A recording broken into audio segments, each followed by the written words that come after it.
Muslims just bought land in PA for learning. People horrified to see what they're really using it for. There is a battle already raging for the of our country that we cannot afford to lose. We are not only battling the progressive left but we also the influx of Muslims into the country. Thanks to Barack Obama's insane policies, he has allowed dangerous Muslim refugees to enter the country under the guise of being tolerant. What makes matters even worse is that these Muslims are now purchasing property across America. We have already discovered that many of these land purchases being made are used for nefarious purposes. For instance, a recent report has surfaced that showed Muslim enclaves being erected across the country.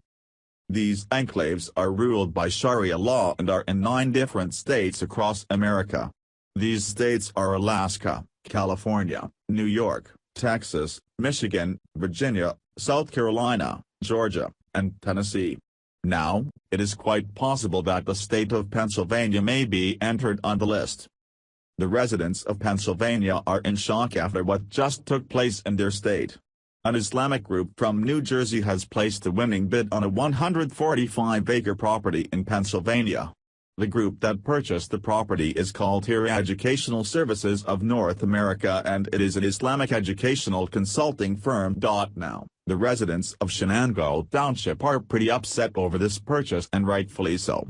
The land in question was originally priced at $17 million and then was dropped to $3 million. That is a far cry from its original price, and we are not even done yet. When the property was finally sold to the Islamic consulting group, it was for the low price $400,000. Of course, you can see why the residents and Lawrence County commissioners are confused and upset by the acquisition.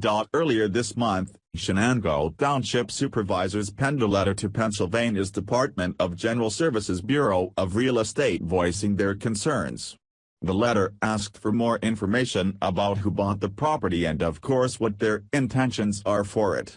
We really have no knowledge on who the bidders are, or what their plans are, said County Commissioner Dan Vogler, according to the Daily Caller. And, now the residents are also concerned that there was possible collusion in the purchasing of the property. A man who was identified as a bidder on the property is named Mohammed Asif Kanwar. However, while he was listed as a single bidder on the property, he is also named as the president and CEO of Sharia. According to Newcastle News, Kanwar placed a minimum bid under his personal name in the amount of $300,000. However, then placed the winning bid under the name of Sharia in the amount of $400,000, after Sumner McDaniel placed a bid of $305,000. Also, Kanwar signed he had submitted under his personal name but has not signed the bid under the Sharia bid. And, that is not all that is concerning about the mysterious group. The group is listed as a consulting firm and they say that they help schools get educational aids. Their website claims that they have helped 200 different Islamic organizations across the United States. They also claim to provide strategic planning, board development, capital campaigns, recruitment searches, and executive coaching. But what makes this consulting firm even more interesting is that it only employs 2 people. Now, how in the world does a consulting firm run with only 2 employees and need all that space is beyond me. Oh, but we are just getting started, folks. After a further investigation into the group, it discovered that they do not have one listed source of revenue and no recorded assets. Also, this raises the question of where is the money coming from? When you search the website you find numerous broken links and no one can be reached for questions, including Kanwar.